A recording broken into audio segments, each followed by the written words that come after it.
internet datang, nggak mungkin lah, internet paling cuma berapa. Ternyata sampai sekarang juga nggak ada lagi, atau berkurang jauh nih orang yang beli majalah dalam bentuk kertas, dan banyak sekali perusahaan-perusahaan penjual koran yang berganti model bisnisnya.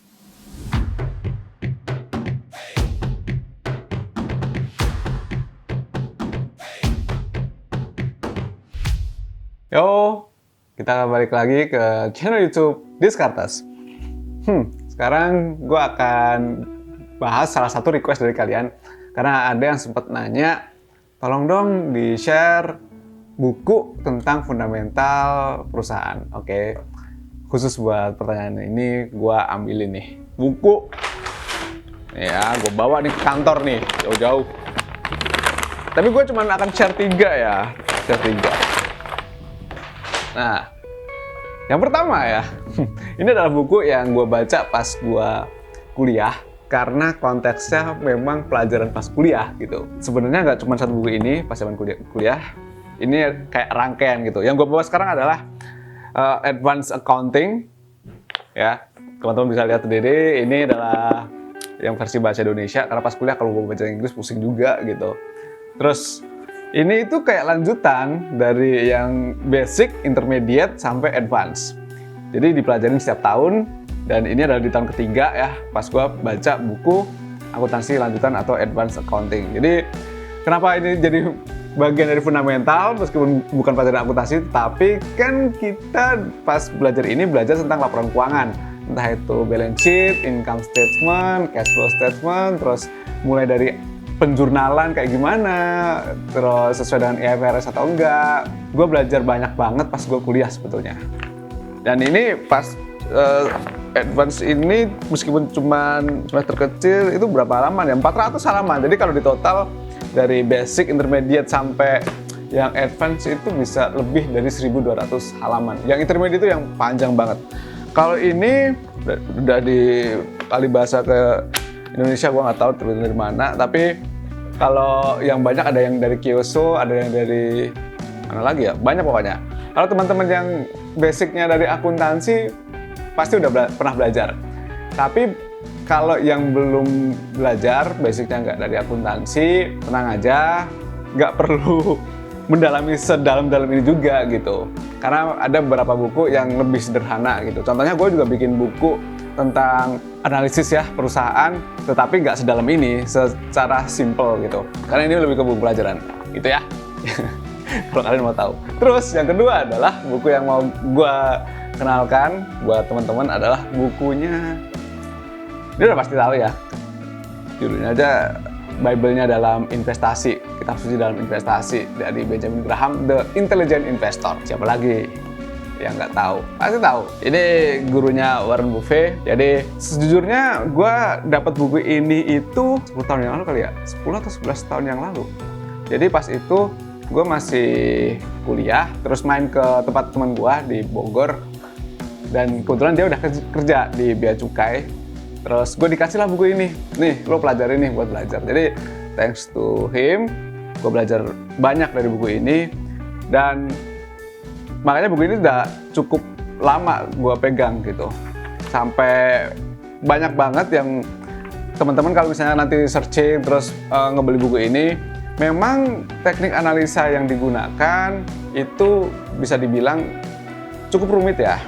Karena mungkin juga sudah harus diperbaiki, dalam artian bukan tekniknya yang diperbaiki, tapi kita ketika merepresentasikan apa maksud dari beliau, dari Benjamin Graham, harus disesuaikan juga dengan kondisi sekarang mungkin. Contohnya kalau misalnya kita ngomongin analisis ya, kan sekarang udah banyak tuh analisis tentang saham-saham yang quote-unquote sudah menyesuaikan zaman, digital lah, terus kondisi sekarang udah pandemi lah. Nah, itu kan nggak tercapture ketika beliau masih hidup dan membuat buku ini gitu.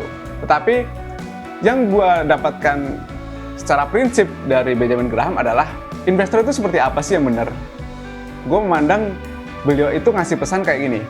Investor yang benar adalah dia yang sabar, terus disiplin, dan mau belajar. Itu 3 prinsip utama yang disampaikan oleh Benjamin Graham. Dan menurut beliau, dalam menjadi seorang investor, itu guys, yang paling harus diperhatikan adalah sisi emosionalnya, bukan IQ-nya. Ya, emosionalnya. Kenapa? Karena bisa saja ketika kita sudah analisis dengan benar, tetapi baru naik sekian persen, analisis kita udah yakin benar, tapi takut nih, sudah saatnya take profit, jadinya nggak dapat burger. Nah, itu yang harus kita perhatikan. Jadi emosional harus dijaga. Kenapa? Biar analisis yang udah kita capek-capek bangun nih bisa dieksekusi dengan benar. Nah, buat teman-teman yang baru tahu dan baru mau belajar, Benjamin Graham ini rekornya tuh keren ya. Jadi dia mencetak 25,7% ketika Dow Jones itu cuma ngasih profit 20%. Itu tahun 1926 sampai 1928 di rentang waktu itu. Pas depresi besar, itu sekitar 1929 sampai 1932, Benjamin Graham mengalami kerugian. Yes, 70%. Ya, itu tinggi banget. Tetapi itu ternyata lebih mending dibandingkan dengan Dow Jones yang minus 80%. Kan tetap masih ngebit ya, ngalahin market. Di buku ini juga dia menyampaikan bahwa dalam memilih perusahaan, analisis kita harus melihat underlying bisnisnya sebelum kita mulai membeli saham. Ya, kalau sekarang ya underlying bisnis apapun itu, teknologi yang secanggih apapun itu seperti apa underlyingnya gitu. Kemudian beliau juga menyampaikan kita harus memproteksi diri agar nggak terjadi kerugian yang kegedean. Jadi loss-nya itu dibatasi buat beliau. Terus setelah itu berharaplah pada kenaikan yang wajar. Sebenarnya ini make sense. Kenapa? Karena ketika kita mengharapkan kenaikan yang luar biasa tinggi, berarti kan ada konsekuensi di dalamnya gitu. Bisa saja ada hal-hal yang sebenarnya tidak masuk akal. Nah, ini kembali ke basic make sense kita, basic logic kita gitu. Terus di buku ini juga sempat cerita seseorang kapan harus mundur, kapan harus selesai, terus belajar untuk merasa cukup. Ya, cukup lengkap, sangat lengkap, bukan cukup lengkap, tapi sangat lengkap lah kalau buku ini. Tinggal kita sesuaikan saja dengan perkembangan zaman. Nih, udah sampai coklat karena sudah lama banget dan thanks, gue udah belajar banget dari The Intelligent Investor. Ini gue nggak endorse loh ya, tidak di-endorse sama sekali. Kemudian sebelum gue bahas ke buku selanjutnya, gue mau ingetin bahwa pasar modal itu kayak pendulum. Jadi itu tuh ketika pasar merasa sangat optimis ya, harga-harga saham dalam market itu biasanya sangat mahal.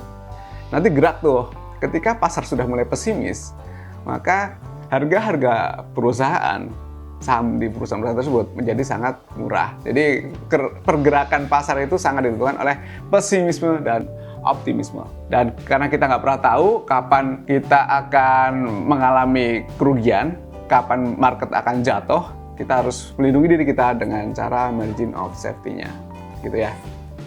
Kemudian ini buku yang terakhir karena kita cuman akan ngobrol 3 buku aja. Mungkin kelak akan kita bahas lebih detail ya. Ini dari penulisnya Stig Brodersen dan Preston Peace.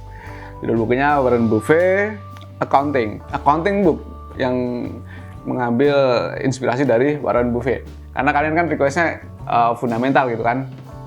Nah, kalau buku ini sebenarnya lebih mudah dicerna, jadi gampang banget dibandingkan dengan buku tadi yang Accounting Advanced, Intermediate atau Basic, yang kalau di total bisa 1000 lebih lembar. Kalau ini nggak sampai 1000, cuman nggak sampai 300 halaman. Jadi sudah dibikin intisarinya sama para penulis. Karena Warren Buffett sendiri kan nggak bikin buku kan, makanya ditulis sama orang lain gitu. Nah, ini mereka ngomongin juga nih laporan-laporan keuangan yang harus diperhatikan, yang biasanya dipakai untuk dilihat oleh investor-investor kelas kakap. Jadi prinsip dan rules dari value investing dibahas lumayan di sini. Yang diutamakan adalah perusahaan-perusahaan apa sih yang layak kita beli gitu. Jadi kalau dilihat itu perusahaan yang punya manajemen kuat, dan itu kan dilihat juga dari utang yang rendah, terus ROE yang konsisten. Nah, itu contoh mengambil salah satu rasio dalam menentukan mana perusahaan yang bisa kita collect. Kemudian prospek jangka panjang perusahaan itu yang seperti apa, apakah produknya itu punya staying power yang kuat, atau kena bias, aduh kayaknya produk gua nggak akan tergeser deh.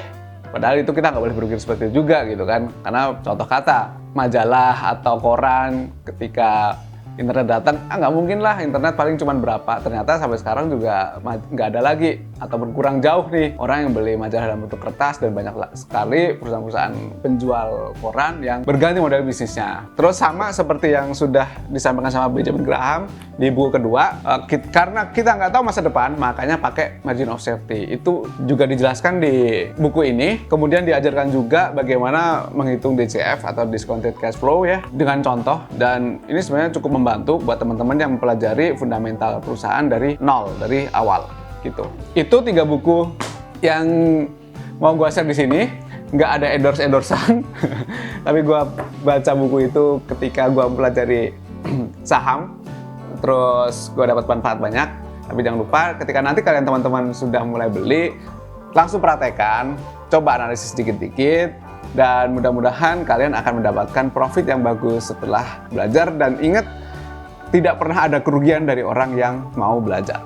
Oke, thank you, dan sampai jumpa lagi di channel YouTube Descartes selanjutnya. Thank you and bye-bye.